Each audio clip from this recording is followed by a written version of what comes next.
Action at 10 tonight to this walkout involving more than 200 Tuscaloosa students yesterday from that largest teachers union in Alabama, the AEA. These students protesting what they say are limits on what they can learn or talk about in a Black History Month program. Our Lauren Jackson joins us live now in studio after talking to the teachers union about this issue. What'd you find out, Lauren? Yeah, Jonathan Morgan, AEA representatives tell me they are reaching out to teachers at Hillcrest High School to see if any of them have any complaints about their curriculum or any lesson planning they're trying to do with the district. They say they have not heard anything like this from that area before. Now, the walkout comes after students claimed that an administrator said their Black History Month event shouldn't mention figures before 1970 and that their teachers weren't teaching key parts of Black history.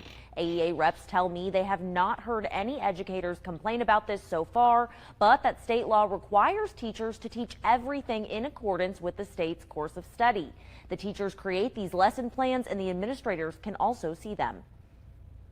Our course of study is very broad, it's very good, and we don't get a lot of curriculum complaints from our members about their liberty to teach things. One of the things that we are hearing is this is a great opportunity. We don't want our teachers, our support staff, our administrators of the school and the central office, as well as students and parents, don't miss this opportunity to talk about concerns and problems. Now, I did reach out tonight to the Tuscaloosa County school system to see if any students walked out today or maybe didn't show up today, but I did not hear back. In a statement earlier, they said to us, we are putting together a plan to make sure our students feel heard so that we know the right steps to put in place. Now, you hear it. They planning on getting really technically erasing Black history out the schools for the generations that's coming up. And stuff like this, I can see this coming like years ago, you know, with some of the attribution that we created in history and some of the things that have been done to us in the past, you know, by most of the people within a dominant society, which is, you know, majority white or whatever, or within the establishment of America, some of the accomplishment we made and help constructing this country. They want to throw it all away and want to rewrite history. And this in a way kind of make me feel some type of way with that, because if it wasn't for some of the figures we had, especially prior to 1970, because 1970 isn't really that long ago. I mean, in recent times, you got people who are alive who was born in like before 1970. Many of them, you got a lot of older people who's born like before 1970, especially if they was born like in the 1940s and 30s. They are still alive, and they can tell you what happened in history. So for them to cancel that, you may as well say that cancel your grandmother's time history. You may as well say that. You know, don't let no older people who know about certain things that happened prior to 1970 to not speak at all.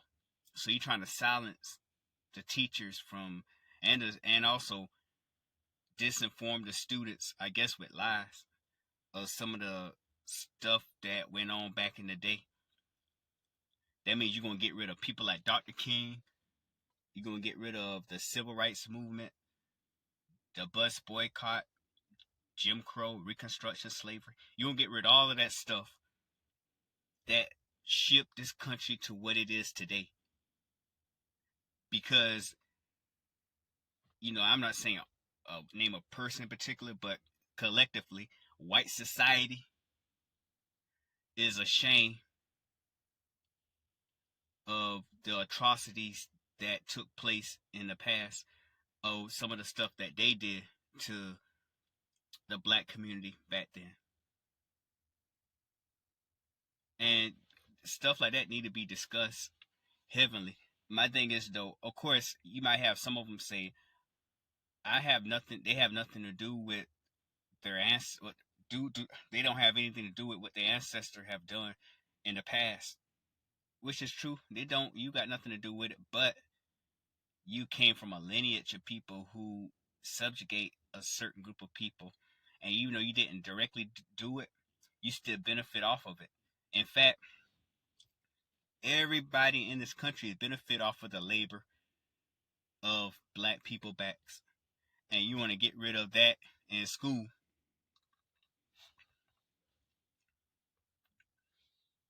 And we all need to speak up. And these students was right for walking out. Them walking out like that shows that they're not going to take it. They're not going to stand for that. They ain't playing.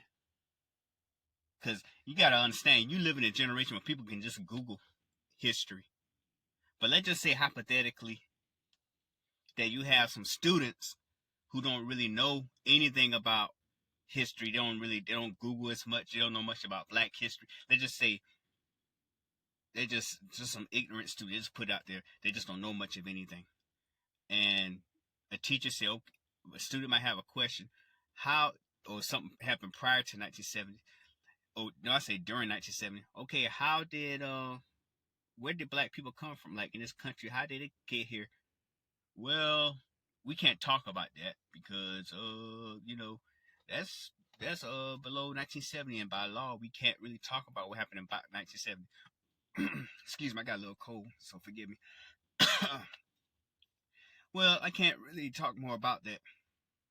And they might ask why. Because kids ask a lot of questions.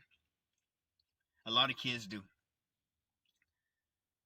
And, I mean, they want to ask questions because in order for you to know about the present, you must learn about the past. And 1970 isn't that far back. Because for them to want to question why they don't want to teach this to us happened back in 1970. Did something bad happen to black people? They may not want to answer that, which shows that they aren't proud of they're not really proud of what their people did in history to us.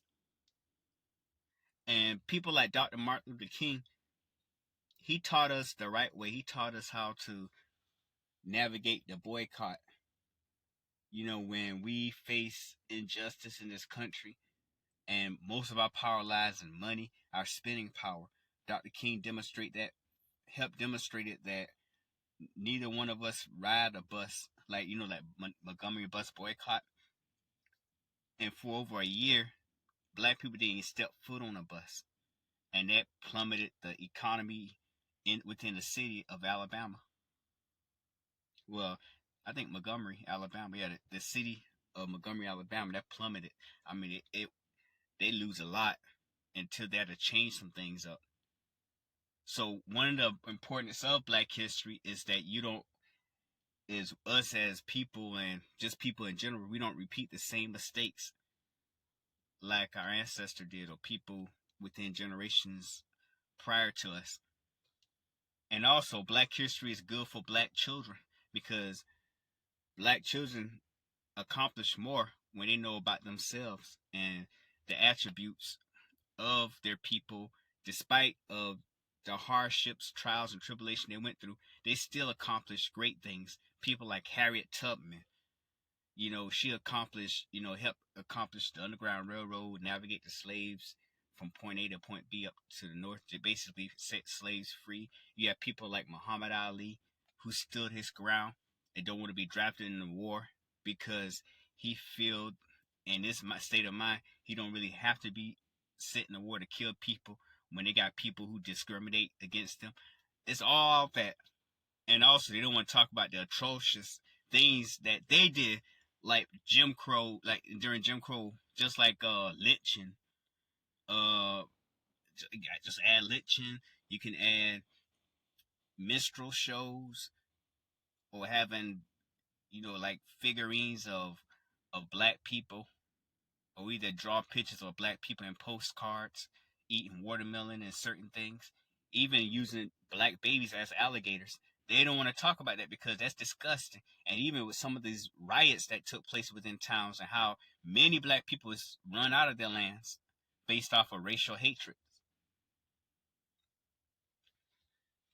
And most of the time, a lot of black people is in the position they are in today because of racism. We need to look at all of that, but they don't want to talk about that because of guilt. And some of them say white guilt. Well, it won't be much guilt if you own up to it and try to make things better for the community. Because by you hiding it, you're making it worse.